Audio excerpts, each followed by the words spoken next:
నమస్కారం. సిక్కోలు హృదయ స్పందన న్యూస్కు స్వాగతం. నేను మీ సత్యం. ఈరోజు వార్తా విశేషాలు ఇలా ఉన్నాయి. ప్రత్యక్ష దైవం ఆరోగ్య ప్రదాత శ్రీ సూర్యనారాయణ స్వామివారి దేవస్థానంలో బుధవారం ఉదయం రెవెన్యూ శాఖ మంత్రి ధర్మాన ప్రసాదరావు, ఆంధ్రప్రదేశ్ ప్రభుత్వం దేవాదాయ ధర్మాదాయ శాఖ కమిషనర్ శ్రీరామ సత్యనారాయణ శ్రీ స్వామివారిని దర్శించుకున్నారు. ఆలయ ప్రధాన అర్చకులు ఇప్పిలి శంకర శర్మ, ఆలయ అర్చకులు పూర్ణకుంభంతో స్వాగతం పలికారు. తదుపరి వారికి ఆలయ అర్చకులు వేదమంత్రాలతో ఆశీర్వదించారు. శ్రీ స్వామివారి జ్ఞాపికను శ్రీకాకుళం జిల్లా దేవాదాయ ధర్మాదాయ శాఖ ఆలయ ఈవో వి హరిసూర్యప్రకాష్కు అందజేశారు. తదుపరి ఆలయ ఆవరణలో ఉన్న ఇంద్రపుష్కరిణి పునఃనిర్మాణ పనులకు మంత్రి ధర్మాన ప్రసాదరావు, దేవాదాయ ధర్మాదాయ శాఖ కమిషనర్ శ్రీరామ సత్యనారాయణ, ఆలయ ప్రధాన అర్చకులు ఇప్పిలి శంకర శర్మ, ఆలయ పాలక మండలి సభ్యులతో శంకుస్థాపన చేశారు. అనంతరం శిలాఫలకాన్ని ఆవిష్కరించారు. ఈ సందర్భంగా మంత్రి ధర్మాన ప్రసాదరావు మాట్లాడుతూ, ఇంద్రపుష్కరిణి పునర్నిర్మాణ పనులు 4 కోట్ల రూపాయలతో చేపడుతున్నామని, దీనికి గాను ఆంధ్రప్రదేశ్ ప్రభుత్వం దేవాదాయ ధర్మాదాయ శాఖ CGF నిధులతో 2 కోట్ల రూపాయలు, శ్రీ సూర్యనారాయణ స్వామివారి దేవస్థానం నిధుల నుంచి 2 కోట్ల రూపాయలతో నిర్మాణం చేయడం జరుగుతుందని అన్నారు. నిర్మాణం అనంతరం పుష్కరిణిలో నిరంతరం క్లీన్ వాటర్ ఉండేలా, గ్రౌండ్ వాటర్ను పుష్కరిణిలో తెచ్చేలా, పాడైన వాటర్ను ప్రత్యేక అవుట్లెట్ల ద్వారా బయటకు పంపేలాగా నిర్మాణం చేయడం జరుగుతుందని అన్నారు. అనంతరం దేవాలయం ఎదురుగా నూతనంగా భక్తులు విరాళాలతో నిర్మించిన ఆదిత్య వసతి గదుల సముదాయాన్ని పరిశీలించారు. ఈ కార్యక్రమంలో శాసనమండలి సభ్యులు నర్తు రామారావు, పాకలపాటి రఘువర్మ, పాలక మండలి సభ్యులు, దేవాదాయ సిబ్బంది తదితరులు ఉన్నారు. ఇచ్చెర్ల మండలం తమ్మినాయుడుపేట గ్రామంలో నాగావళి నదీ తీరాన వెలిసి ఉన్న శ్రీ లలితా చంద్ర మౌళేశ్వర స్వామి ఆలయంలో మంగళవారం రాత్రి చోరీ జరిగింది. ఆలయ ప్రధాన అర్చకులు శ్రీపాద సురేష్ శర్మ ఎప్పటిలాగే బుధవారం ఉదయం 5:30 ఆలయానికి చేరుకున్నారు. ఆయన వచ్చి చూసేసరికి లలితాదేవి ఆలయంతో పాటుగా చంద్రమౌళీశ్వర స్వామి ఆలయాల గర్భగుడి తలుపులు తెరిచి ఉండడాన్ని గమనించిన అర్చకులు సురేష్ శర్మ భయాందోళనకు గురయ్యారు. చోరీ జరిగినట్లు గమనించిన విషయాన్ని ఆలయ ధర్మకర్త సాగి శ్రీనివాస్ వర్మకు సమాచారం అందించారు.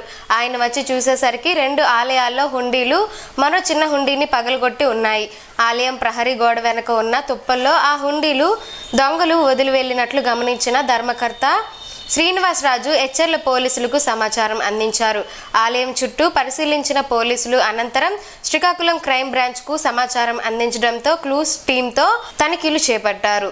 లలితాదేవి అమ్మవారికి సంబంధించిన 4.5 తులాల బంగారం, చంద్రమౌళీశ్వర శివునికి సంబంధించి 6 కేజీల వెండి చోరీకి గురైనట్టు తెలుస్తోంది.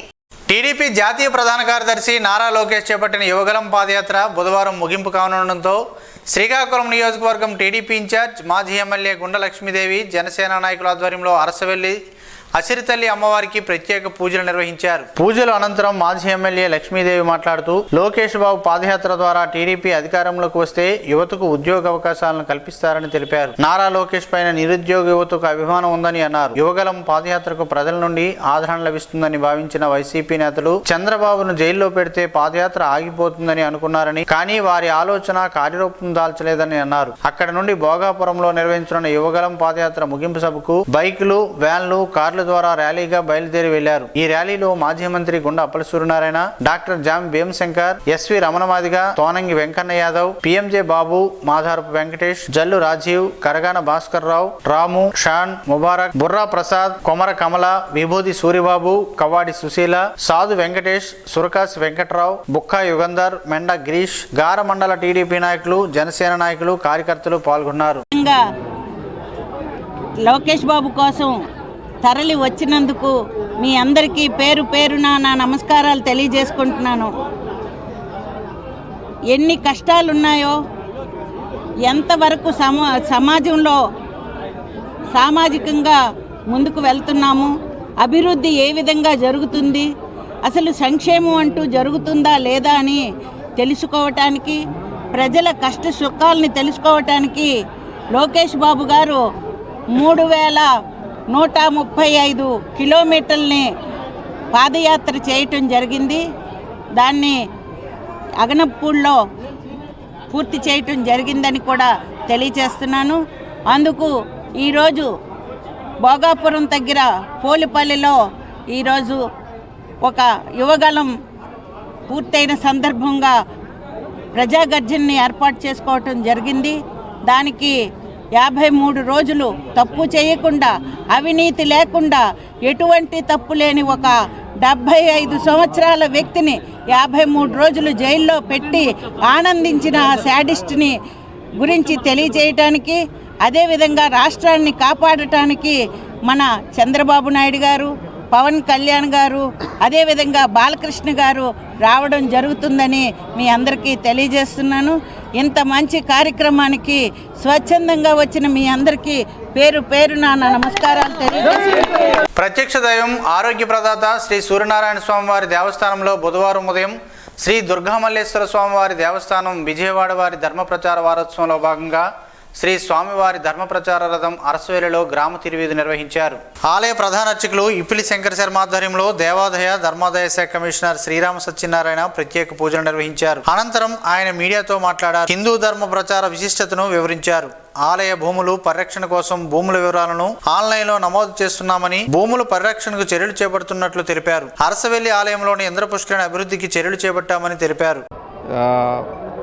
లక్ష్మీ నరసింహ దేవాలయం, వరలక్ష్మీ నరసింహ దేవాలయం సింహాచలం, అదే రకంగా మనకి కనకదుర్గ గుడి, కాణిపాకం, తర్వాత శ్రీకాళహస్తి, శ్రీశైలం, తర్వాత ద్వారకా తిరుమల, ఇటువంటి ముఖ్యమైన క్షేత్రాల నుంచి ఏవైతే ఉన్నాయో ఆ రథాలు మనకి హిందూ ధర్మం వ్యాప్తిలో భాగంగా మనకున్నటువంటి విలువలని, అదే రకంగా మన యొక్క ఉన్న సంస్కృతి సాంప్రదాయాలని కాపాడుకోవడంలో భాగంగా ఈ కార్యక్రమాన్ని రాష్ట్ర ప్రభుత్వం దీన్ని లాంఛనంగా ప్రారంభించడం జరిగింది. దానిలో భాగంగా ఈరోజు ఈ దుర్గగుడికి సంబంధించినటువంటి వాహనం ఏదైతే ఉందో ఆ ప్రచార రథం ద్వారా మన శ్రీకాకుళం జిల్లాలోనే ఉన్నటువంటి ఈరోజు పాతపట్నం, పల్లాకివిడి మీదుగా ఈ ఏరియాలన్నింటిలో కూడా తిరగడం జరుగుతుంది. దీని యొక్క ముఖ్య ఉద్దేశం ఏంటంటే రాబోయే తరాల వారికి మన సనాతన ధర్మం యొక్క విలువలు ఏంటంటే మన అందరం బతకాలి, అందరితో పాటు మనుషులందరికీ, ప్రతి జీవికి స్థానం ఇచ్చినటువంటి మతం ఏమైనా ఉందంటే అది సనాతన ధర్మం అని పిలువబడే హిందూ మతం. కాబట్టి దాని యొక్క గొప్పతనాన్ని తెలియజేయడంలో భాగంగా మన సంస్కృతిని పరిరక్షించుకోవడం ఈ కార్యక్రమం చేస్తున్నాం. ఈ కార్యక్రమంలో ప్రాంతీయ సంయుక్త కమిషనర్ ఎంవి సురేష్ బాబు, ఉప కమిషనర్ ఎన్ సుజాతామూర్తి, ఈఓ హరిసూరి ప్రకాష్, యజ్ఞ నారాయణ శర్మ, ఉప్పల మురళీధర శాస్త్రి, వైదిక కమిటీ, పోలిపెద్ది సూరిబాబు శర్మ, ఓరుగంటి మంగళకుమార్ శర్మ, ఎల్లాప్రగడ హరికృష్ణ శర్మ, అబ్బూరి రవితేజ్ శర్మ తదితరులు ఉన్నారు.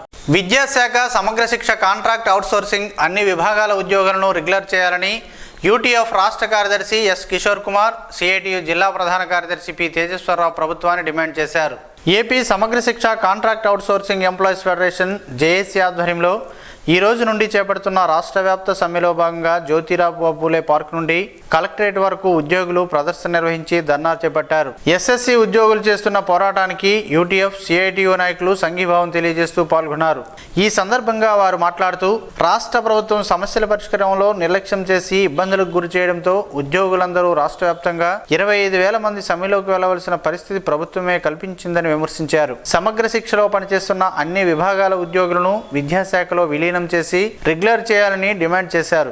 ఉద్యోగులందరికీ హెచ్ఆర్ పాలసీ అమలు చేయాలని, సుప్రీంకోర్టు తీర్పు ప్రకారం సమాన పనికి సమాన వేతనం అమలు చేయాలని డిమాండ్ చేశారు. ఈ కార్యక్రమంలో సమగ్ర శిక్ష కాంట్రాక్ట్ అవుట్సోర్సింగ్ ఎంప్లాయీస్ ఫెడరేషన్ జిల్లా నాయకులు పి తవిటినాయుడు, ధనుంజయరావు, జె శ్రీనివాసరావు, ఎం పోతయ్య, ఎం అరుంధతి, జి విజయలక్ష్మి, సిహెచ్ శైలజ తదితరులు పాల్గొన్నారు. నగరంలోని స్థానిక మండల వీధికి చెందిన ప్రముఖ చిత్రకళాకారుడు, విశ్రాంత ఉపాధ్యాయుడు, రాష్ట్ర ఉత్తమ ఉపాధ్యాయ అవార్డు గ్రహీత ఉర్లం నవజీవన్ రావు జన్మదినం సందర్భంగా కుటుంబ సభ్యులు నగరంలోని పలు కూడళ్లలోని పేదలకు ఆహార పొట్లాలను అందించారని ప్రముఖ సంఘ సేవకులు మంత్రి వెంకటస్వామి బుధవారం తెలిపారు. ప్రతి ఒక్కరూ వారి వారి జన్మదినాన్ని పురస్కరించుకొని నిస్సహాయులకు ఏదో ఒక రూపంలో ఆదుకోవాలని ఈ సందర్భంగా ఆయన కోరారు. ఈ కార్యక్రమంలో నవజీవన్ రావు మాస్టర్ కుటుంబ సభ్యులు, జర్నలిస్ట్ శివతేజ, ఉపాధ్యాయులు రవితేజ, సామాజిక సేవా కార్యకర్తలు Nandi Umashankar, Jill foundation Jada Sai, Shivakumar, mothers love foundation Supraja, mothers helping society Paidi Pradeep, Sikkolu Swachchanda Seva సమితి సభ్యుడు పొడుగు చరణ్ తదితరులు పాల్గొన్నారు.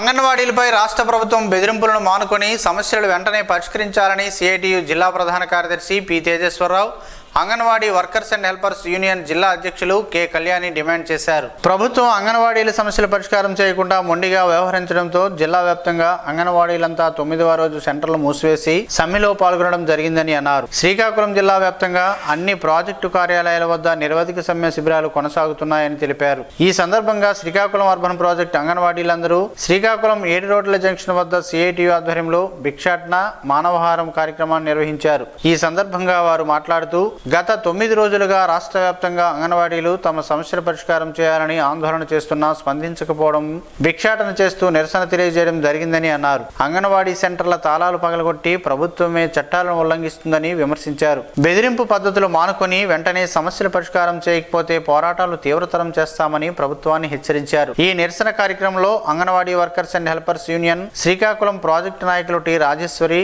ఈ అప్పల నరసమ్మ తదితరులు పాల్గొన్నారు. అక్టోబర్ 27వ తేదీ నుంచి ఇప్పటి వరకు ఓటర్ల ముసాయిదా జాబితాలో చేసిన మార్పులు, చేర్పులు, ఇతర సవరణలపై ఏ కోణంలో ప్రశ్నించి వేసినా సమాధానం చెప్పేందుకు సిద్ధంగా ఉండాలని ప్రిన్సిపల్ సెక్రటరీ, ఓటర్ల జాబితా ప్రత్యేక పరిశీలకులు జె శ్యామలరావు ఆదేశించారు. ఈ నెల 26వ తేదీలోగా అన్ని క్లెయిమ్లు పూర్తి చేయాల్సి ఉన్నందున ఈఆర్ఓలు, ఏఆర్ఓలు ఆ ప్రక్రియలో భాగస్వామి అయ్యే ఇతర అధికారులు, బిఎల్ఓలు సమన్వయంతో పనిచేయాలని అన్నారు. ఉత్తరాంధ్ర జిల్లాల పర్యటనలో భాగంగా బుధవారం సాయంత్రం ఆయన శ్రీకాకుళం కలెక్టర్ కార్యాలయ సమావేశ మందిరంలో జిల్లా కలెక్టర్ శ్రీకేష్ లాటకర్తో కలిసి ఈఆర్ఓలు, ఏఆర్ఓలతో ప్రత్యేకంగా సమావేశమయ్యారు. ఈ సందర్భంగా ఫారం 6, 7, 8 దరఖాస్తుల ఆధారంగా ఓటర్ల జాబితా రూపకల్పనలో అవలంబిస్తున్న విధానాల గురించి చేపడుతున్న చర్యల గురించి అసెంబ్లీ నియోజకవర్గాల వారీగా సమీక్షించారు. ఈ సమావేశంలో భాగంగా జిల్లాలో చేపడుతున్న చర్యల గురించి కలెక్టర్ శ్రీకేష్ లాట్కర్ పరిశీలకులకు వివరించారు. ప్రత్యేక డ్రైవ్లు నిర్వహించి ఓటర్లలో చైతన్యం కల్పించామని,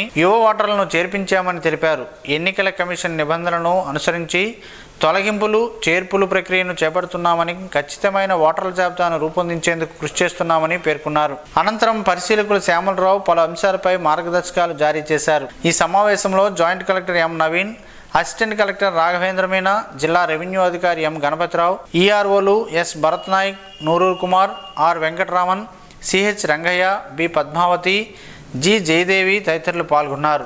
అనారోగ్య కారణంతో మృతి చెందిన ఆర్మడ్ రిజర్వ్డ్ ఎస్ఐ లక్ష్మీనారాయణ సతీమణికి ఈరోజు ఎస్పీ రాధిక చేతుల మీదుగా ప్రభుత్వం విడుదల చేసిన కార్పస్ ఫండ్ ₹1,00,000 చెక్కు రూపంలో అందజేశారు. ఈ సందర్భంగా ఎస్పీ మాట్లాడుతూ వారి పిల్లల యోగక్షేమాలు అడిగి తెలుసుకొని బాధిత పోలీస్ కుటుంబాలకు జిల్లా పోలీస్ శాఖ ఎప్పుడూ అండగా ఉంటుందని భరోసా కల్పించారు.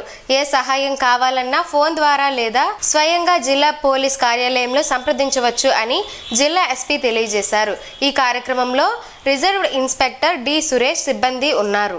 ఆంధ్రప్రదేశ్ రాష్ట్ర వ్యాప్తంగా ప్రతి గడపకు స్వచ్ఛమైన త్రాగునీరు అందించడమే రాష్ట్ర సర్కార్ అంతిమ లక్ష్యమని ఏపీ శాసనసభాపతి తమ్మినేని సీతారాం పేర్కొన్నారు. మంగళవారం సాయంత్రం తన నివాసంలో జలజీవన్ మిషన్ పనులపై సంబంధిత శాఖ అధికారులతో సమీక్షా సమావేశం నిర్వహించారు. ఈ సందర్భంగా సభాపతి మాట్లాడుతూ ఆమ్దాలవలస నియోజకవర్గంలో ఆమ్దాలవలస, పొందూరు, బూర్జ, సరుబుజ్జిలి మున్సిపాలిటీ పరిధిలో ప్రతి ఇంటికి స్వచ్ఛమైన త్రాగునీరు కల్పనే లక్ష్యంగా జలజీవన్ మిషన్ పథకం కార్యక్రమం అమలుకు రాష్ట్ర ముఖ్యమంత్రి ఆమోదం తెలిపారని అన్నారు. ఇందులో భాగంగా నియోజకవర్గంలో ప్రతి గ్రామంలో దాదాపుగా పనులకు సంబంధించిన ప్రారంభ కార్యక్రమాలు నిర్వహించడం జరిగిందని, ఇప్పటి వరకు పూర్తయిన వాటిని ప్రారంభించడం జరిగిందని అన్నారు. ఎన్ని గ్రామాల్లో పనులు కొనసాగుతున్నాయో సంబంధిత శాఖ అధికారులను సభాపతి అడిగి తెలుసుకున్నారు. నిర్దేశిత లక్ష్యానికి పనులు పూర్తి కావాల్సిందేనని తేల్చి చెప్పారు. పనులు జరుగుతున్న తీరుపై అధికారుల పర్యవేక్షణ అత్యంత ఆవశ్యకమని అన్నారు. నత్తనడకన పనులు చేపట్టే గుత్తేదారులు పనులు వేగవంతమయ్యేందుకు సహకరించాలని కోరారు. ఈ సమావేశంలో ఎస్సిటి శ్రీనివాస్ ప్రసాద్, డిఈ లలిత్ కుమారి,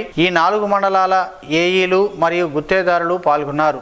పేదరికం కారణంగా చదువుకోలేని విద్యార్థులకు బాసట జగనన్న విదేశీ విద్యా దీవెన పథకమని జిల్లా కలెక్టర్ శ్రీకేష్ లాట్కర్ అన్నారు. విదేశాల్లో ఉన్నత విద్య అభ్యసిస్తున్న అర్హులైన 390 మంది విద్యార్థులకు 41.60 కోట్లను సివిల్ సర్వీసెస్ ప్రిలిమినరీ పరీక్షల్లో ఉత్తీర్ణత సాధించిన 95 మంది వారిలో తిరిగి మెయిన్స్ లో ఉత్తీర్ణత సాధించిన 11 మంది అభ్యర్థులకు ప్రోత్సాహకంగా 100.50 లక్షలను మొత్తం 42.60 కోట్లను జగనన్న విదేశీ విద్యా దీవెన పథకం 3వ విడత నిధుల పంపిణీ కార్యక్రమాన్ని రాష్ట్ర ముఖ్యమంత్రి వైఎస్ జగన్మోహన్ రెడ్డి తాడేపల్లి క్యాంపు కార్యాలయం నుండి వర్చువల్ విధానం ద్వారా బుధవారం ప్రారంభించారు.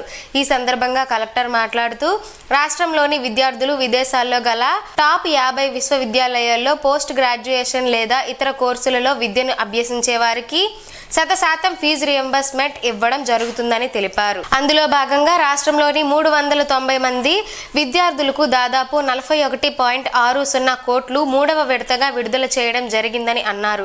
జిల్లాలో 5 మందికి అర్హులుగా విదేశీ విద్యా దీవెన పథకం ఎంపిక చేసి 3వ విడతగా 39.89 లక్షలు, అలాగే సివిల్ సర్వీసెస్ ప్రోత్సాహకం క్రింది జిల్లా నుండి ఎంపిక కాబడిన ఇద్దరికి 2.50 లక్షలు విడుదల చేసేందుకు చర్యలు చేపట్టడం జరిగిందని అన్నారు.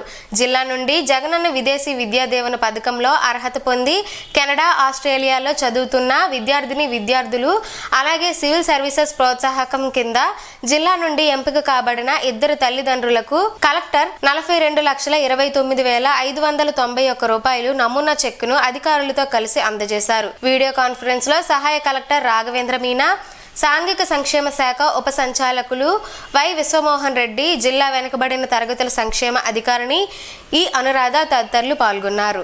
గాంధీజీ కలలుగన్న గ్రామ స్వరాజ్యమే లక్ష్యంగా గ్రామ సచివాలయాలను స్థాపించి దానికి అనుబంధంగా వాలంటీర్ వ్యవస్థ ఏర్పాటు చేసి అవినీతికి, వివక్షకు తావు లేకుండా పాలన అందిస్తున్న ముఖ్యమంత్రి జగన్మోహన్ రెడ్డికి నేడు దేశమంతా కీర్తిస్తుందని ఆంధ్రప్రదేశ్ శాసనసభాపతి తమ్మినేని సీతారాం పేర్కొన్నారు. ఆమ్దాలవలస మండలం అక్కివరం పంచాయతీ పరిధిలోని మాసాయిపేట కొత్త రోడ్డు సమీపంలో గడప గడపకు మన ప్రభుత్వం కార్యక్రమాన్ని బుధవారం నిర్వహించారు. ప్రతి గడపకు వెళ్లి ప్రభుత్వం అందిస్తున్న సంక్షేమ పథకాలను వివరిస్తూ సమస్యలను అడిగి తెలుసుకుంటూ అధికారులతో మాట్లాడుతూ ఈ కార్యక్రమాన్ని ముందుకు తీసుకెళ్లారు. ఈ కార్యక్రమంలో స్థానిక సర్పంచ్ గురుగుబెల్లి నీలారావు, స్థానిక ఎంపీటీసీ తాండ్ర ధనుంజయరావు, స్థానిక నాయకులు పైడి వెంకటరమణ, గురుగుబెల్లి నవీన్, తాండ్ర రామారావు, తాండ్ర గోవిందరావు, తాండ్ర మోహన్, తాండ్ర తేజేశ్వరరావు, శ్రీనివాసరావు, గురుగుబెల్లి కుమార్, తాండ్ర నాగేశ్వరరావు, బెండి జయరాం తదితర వైఎస్ఆర్ పార్టీ నాయకులు, కార్యకర్తలు, అధికారులు, సచివాలయ సిబ్బంది, వాలంటీర్లు పాల్గొన్నారు. వాణిజ్య విభాగం ఆధ్వర్యంలో జాతీయ వినియోగదారి వారోత్సవాలను బుధవారం స్థానిక ప్రభుత్వ మహిళా కళాశాలలో నిర్వహించారు. ఈ కామర్స్ అనే అంశంపై వ్యాసరచన క్విజ్, వక్తృత్వ పోటీలను నిర్వహించారు. గెలుపొందిన విద్యార్థులకు ప్రథమ, ద్వితీయ, తృతీయ బహుమతులను ప్రిన్సిపల్ చేతుల మీదుగా అందజేశారు. ఈ సమావేశంలో కళాశాల ఇన్ఛార్జ్ ప్రిన్సిపల్ పైడి శంకరనారాయణ మాట్లాడుతూ విద్యార్థులు వినియోగదారుల హక్కుల పట్ల అవగాహన కలిగి వాటి గూర్చి వారి వారి గ్రామాలలో అవగాహన కల్పించాలని అన్నారు. వాణిజ్య విభాగాధిపతి ఎల్ కృష్ణారావు మాట్లాడుతూ ప్రపంచంలో సామాన్యుడు మొదలుకొని అందరూ వినియోగదారులేనని, కొనుగోలు చేసిన వస్తు సేవల బిల్లులు పొంది హక్కులను పొందవచ్చని అన్నారు. ఈ కార్యక్రమంలో SC IQAC coordinator Padmavathi, academy coordinator Chintada Krishnarao, commerce lecturer Lalitabai, Santosh Patnaik తదితరులు పాల్గొన్నారు. విద్యార్థినులు గుడ్ టచ్, బ్యాడ్ టచ్ పై అవగాహన పెంపొందించుకోవాలని one stop centre administrator Y Himabindu తెలిపారు.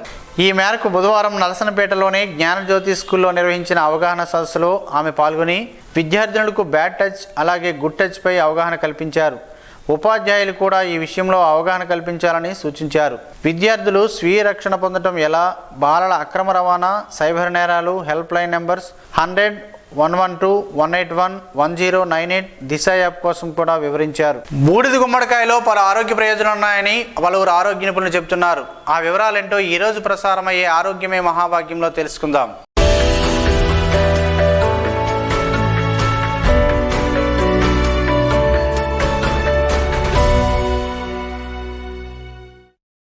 బూడిద గుమ్మడికాయను తినడానికి చాలామంది ఇష్టపడరు. కానీ బూడిద గుమ్మడికాయలో పోషకాలు ఎక్కువ, క్యాలరీలు తక్కువ. దీనిలో విటమిన్లు, ఖనిజాలు పుష్కలంగా ఉంటాయి. దోసకాయ రుచిలాగే ఉండే ఈ గుమ్మడికాయ ఉపయోగాలు బోలెడు. నీటి శాతం ఎక్కువగా ఉండే బూడిద గుమ్మడికాయలను స్మూతీలు, జ్యూస్లు, సలాడ్ల రూపంలో ఆహారంలో చేర్చుకోవచ్చు. ఇందులో ఫైబర్ పుష్కలంగా ఉంటుందని ఆరోగ్య నిపుణులు చెబుతున్నారు. Zinc, iron, magnesium, calcium, phosphorus, copper, manganese వంటి ఖనిజాలు ఉంటాయి. విటమిన్ సి, నియోసిన్, రిబోఫ్లోవిన్, థయోమినిన్ వంటి విటమిన్లు కూడా ఎక్కువ మొత్తంలో ఉంటాయి. ఇంకా ఆల్కలాయిడ్లు, టానిన్లు, గ్లైకోసిడ్, ఫినాల్స్, ఫ్లేవనాయిడ్లు వంటివి ఫైటోకెమికల్స్ కూడా అధికంగా ఉంటాయి. ఆహారంలో భాగం చేసుకోవడం వల్ల శరీరంలో చెడు కొవ్వు చేరనీయకుండా కాపాడుతుంది. తరచూ తినడం వల్ల జ్ఞాపక శక్తి పెరుగుతుంది. దీనిలో ఉండే ఫోలేట్ పుట్టుకతో వచ్చే లోపాలను నివారించడానికి కూడా సహాయపడుతుంది. ఇందులో ఉండే యాంటీ ఇన్ఫ్లమేటరీ, యాంటీ మైక్రోబయల్ లక్షణాలు రోగనిరోధక శక్తిని పెంచేందుకు ఎంతగానో దోహదపడతాయి. మధుమేహ బాధితులు శరీరంలోని చక్కెర స్థాయిని నియంత్రణలో ఉంచుతుంది. క్షయ, రక్తహీనతను తగ్గించడానికి సహాయపడుతుంది. పేగుల కదలికను నియంత్రించడంలో సహాయపడుతుంది. ఆంత్రము, చిన్న ప్రేవులు లేక పెద్ద ప్రేవుల్లోని అసౌకర్యాన్ని కూడా తగ్గిస్తాయి. పీచు పొటాషియం ఉండటం వల్ల అధిక రక్తపోటును నిరోధిస్తుంది. మూత్రపిండాల్లో రాళ్ళు ఏర్పడటాన్ని కూడా నిరోధిస్తుంది. కంటి చూపు మెరుగవటానికి తోడ్పడుతుంది. ఇందులో ఉండే యాంటీ ఆక్సిడెంట్స్ విటమిన్ సి కాలేయ ఆరోగ్యాన్ని కాపాడుతాయి. జుట్టు పెరుగుదలకు సహాయపడుతుంది. అయితే జలుబు, ఆస్తమా, సైనసైటిస్ సమస్యలు ఉన్నవారు వీటిని తీసుకోకపోవడమే మంచిదని, ఎందుకంటే దీనిలో శరీరాన్ని చల్లబరిచే గుణాలుంటాయని ఆరోగ్య నిపుణులు చెబుతున్నారు.